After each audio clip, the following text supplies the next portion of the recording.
Alright, today's recording is probably going to be a lot more casual as I will be recording as I go and walking you through my process of making a new tabletop role-playing game, specifically a system.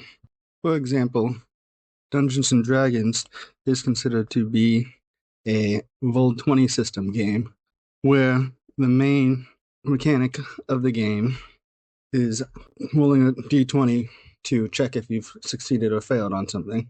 However, I find that the d20 system doesn't cover all the mechanics and, more importantly, the feel of a system that I might want for a certain type of game. Specifically, in this case, my goal is to capture more fast-paced with tricky sort of reveals in it, combat, inspired specifically from Naruto, mostly the first season. One of the big mechanics played in those fights is substitution jutsu, or I knew you were going to do that, I hid my weapon here so it would go off, something like that.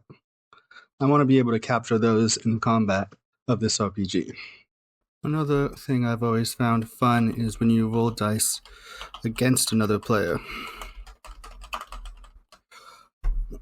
So, ideally, I would also have rolling 2 dice, 1 for the attacker,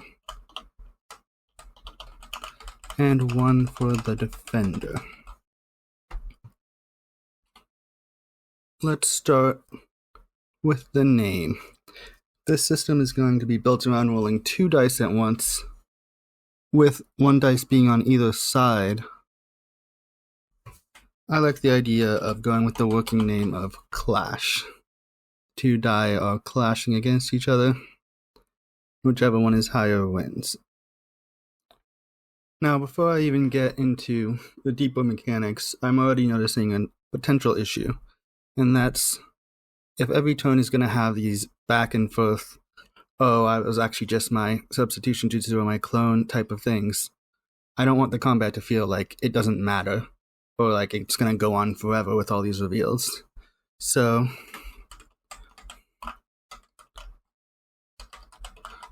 we want low turn counts and high damage, where each turn, if it doesn't result in nothing, resources are being used, and if it does result in something, then it should cause a big effect almost instantly, changing the fight. Alright, now I've established why I'm making this system, and then, of course, I did this ahead of time. I went ahead and checked if there was any systems that already fulfill all of my desires and ideas. But if you were making one just for the exercise of making one, then you wouldn't necessarily have to go through all of that. Now, this is just the general idea. From here, there's a lot of different ways we could go about it. We could start focusing right away on the combat more in depth, which is one of the main things that D&D, or rather TTRPG systems cover. You could also go into whether there are out-of-combat mechanics and how one would roll for those, things like that. However, I tend to think of them much more in terms of the games that use that system. For example, the Roll20 system can be used with a lot of things, but the first thing that's going to come to my mind is, of course, Dungeons & Dragons, and how that's played out. So the first thing I'm going to do is start from the design standpoint of a game that might use this system, and then I can flesh out what parts of it belong to the system more so, and what part belong to this specific one. I'll just call it Naruto Clash for now. As far as parts of a system, we have character creation. Obviously, for anything with Naruto, we need the jutsu. And what I can think of for now is ninja tools, which is basically just all the items you use are going to be called ninja tools. as someone who loves making characters, I'll start with character creation as far as what I'm going to consider. First of all, let's go with stats. We need specific stats for ninjutsu, taijutsu. Actually, to fit the theming a little better, I'm going to go ahead and reference the Ninja Bingo cards that were released separately from the manga, or maybe they were pages added to the end of it, but get some inspiration from those. Alright, found one here. We have ninjutsu, taijutsu, genjutsu, intelligence, strength, speed, stamina, and seal. Now these are the stats that the author found to be important, at least when he was making this data book, so I figure I'd like to take inspiration from them at least. However, I might end up tweaking a few of them just to better represent the kind of system I want to make. Additionally, I'd like to make it so genjutsu is a little bit more viable and a little more common. Not only does that tend to lead to more fun role-playing, but it's just something I consider to be underexplored in especially Shippuden, but to a degree Naruto as well. For example, while I might understand that strength and taijutsu might be different, for the purposes of my system, I feel like if you have high taijutsu, then that means that you're going to punch them hard. If you have high taijutsu, you're going to be fast. I also don't really like the idea of intelligence as a stat, because not only does it not necessarily contribute to combat well, it also can lead to people feeling like you need to play their character to be a certain way to match the stats. And since you have a limited amount of stats, I don't want you to be like, oh, I want my character to be fast, but I don't want him to be stupid. Something like that. Stamina should be fine. And as far as seal goes, I like the idea. You see, he's actually referring to hand seals here as an important mechanic in Naruto where how fast you can do your hand seals determines how fast you can get out certain jutsu. This concept was eventually discarded, but I think it could be fun in this context, so I'm going to leave it in. Alright, and feels like a system's starting to come together in my head of what I might want. Let's also, keeping on theme, have the stats go anywhere from D to S to replicate the missions a ninja is able to take. And having a higher ninjutsu stat will of course let you cast higher jutsu, which are also ranked by the same letter system, so that's pretty easy. Taijutsu can be ranked by the same system, but let's see, we also, rather than just being able to use different techniques, we also want the damage of the techniques to reflect how good you are.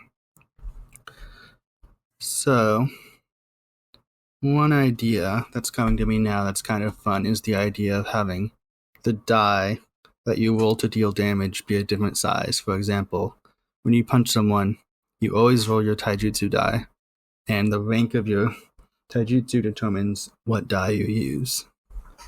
Let's say a D might be a D6, a C is a D8, D12, all the way up to D20.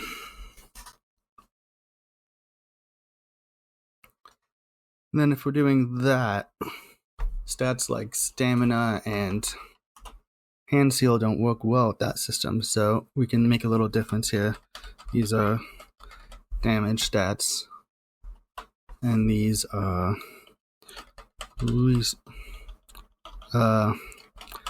complementary stats. Complementary.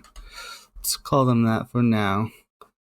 Stamina is probably just going to be your HP, and hand seal should determine how fast you can use a jutsu. The more difficult a jutsu is, the more hand signs it'll usually take. But thinking about it now, there are jutsu like Rasengan, where he doesn't make any hand signs at all. All he has to do is control his chakra. So let's come up with another stat. We'll call it focus. And it'll be what they tend to call chakra control, where you don't need to use a hand seal at all for this one, so it's an important stat. This could also affect things like walking on water and walking up trees, all the stuff they associate with chakra control, and anything else that needs to be grouped in there for balance reasons. Alright, when we take what we've done so far and bring it up, we can see that, for example, the two die might be different sizes, which works out well with the idea. And then, thinking about it, there might be some techniques that are partly ninjutsu and partly taijutsu. Let's say if you ever roll multiple dice, you take the average for the clash. You know what? Capitalize that. Make it like the little trademark where the mechanic of rolling dice against each other is called a clash. By now, you're probably starting to see why this isn't probably a very good tutorial. I tend to jump around a lot in my creation process, so what works for me might not work for you, but it might inform you, and hey, maybe it does work for you. Going back to the idea of the combat I wanted to capture, using these stats and rolling against each other. Let's say two people are just exchanging blows for now, so they're both rolling their taijutsu die. One of them comes out on top. That person should get a hit on the other person, right? And then that reminds me, you could also be throwing weapons at each other, so since that's going to be able to do damage, I should probably add a damage stat specifically for when you use ninja tools against someone else. So you get to land your hit, but I don't like that being the only option, especially if we're going to be using the idea of tricks and substitution jutsu. So let's say you get to land your hit or use a jutsu. Well, we can leave it like this. No. How about another thing that you tend to do a lot in fights is you get to move around. So if you win the clash, then you can also say, okay, I disengage, to use D&D terminology, or you move a different way. But if the jutsu you're using is substitution jutsu, then what is the point, right? It's just going to cost you chakra unless you're dodging something. But if you won the clash, then you're not dodging something. So how about the attacker can re-roll, or let's say repeat the clash as many times as they want. But the die in use goes down in size each time. So let's say you're really good at taijutsu and you want to punch the guy like 5 times. If you're willing to keep trying, then eventually your die is going to get smaller and your chances are going to go down. But if your dice is just that much bigger than his, there's a chance that you're going to keep winning and you're going to get a lot of hits off. But if they, for example, use like substitution jutsu, then you might lose a lot of your damage, depending on how we're going to have that work out. Then, with this system right now, I don't really like that. Sure, the attacker gets to choose the die, essentially, so they have that advantage, but overall, their dice is the one that goes down in size whenever they're repeating the attack. So let's just say attacker always wins on a tie. I think that balances it out pretty well. And then to describe the way that I'm imagining it playing out, after each clash, the winner cues an action. Obviously, though, it would be pretty powerful if you were able to just, let's say you win one clash and then you cast like an S-ring jutsu. Nah, I can't think of one off the top of my head besides just like Big Rasengan or something, but that's pretty strong. So here's where the seal can come in. It's an action. You can use a jutsu equal to the rank of your seal. That way, if you're really fast at doing hand signs, then we can say like you win one little exchange and then you quickly do like all the hand signs for a really complicated jutsu.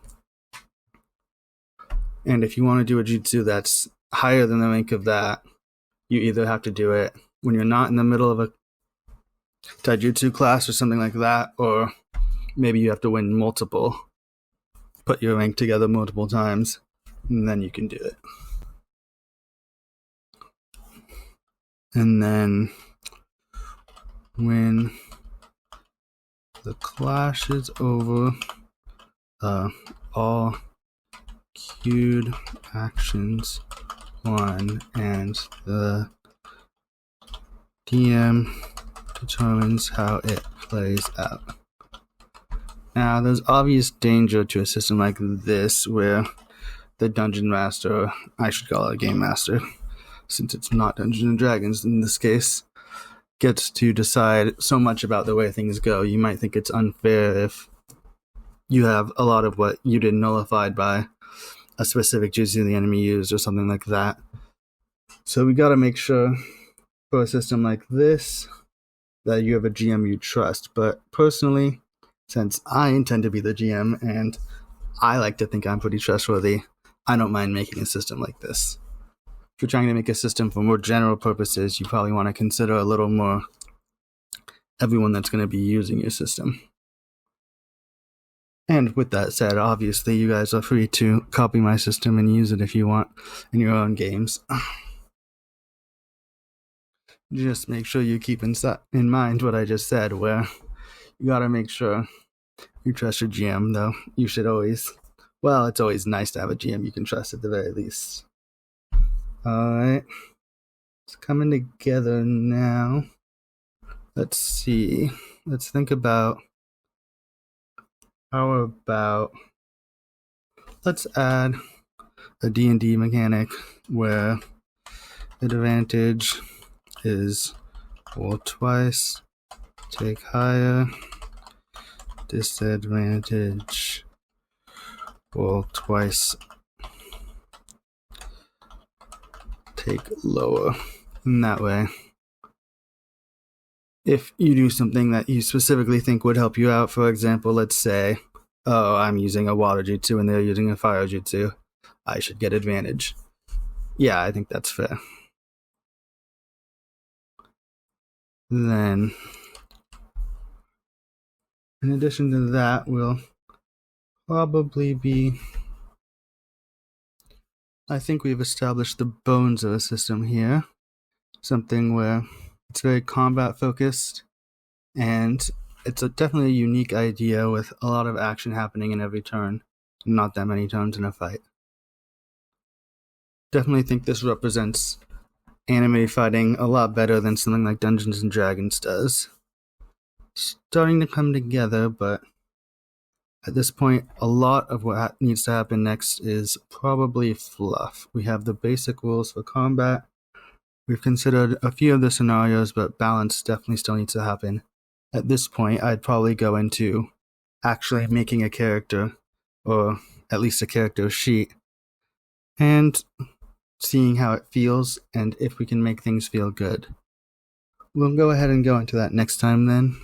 But for now, thanks for watching. Bye,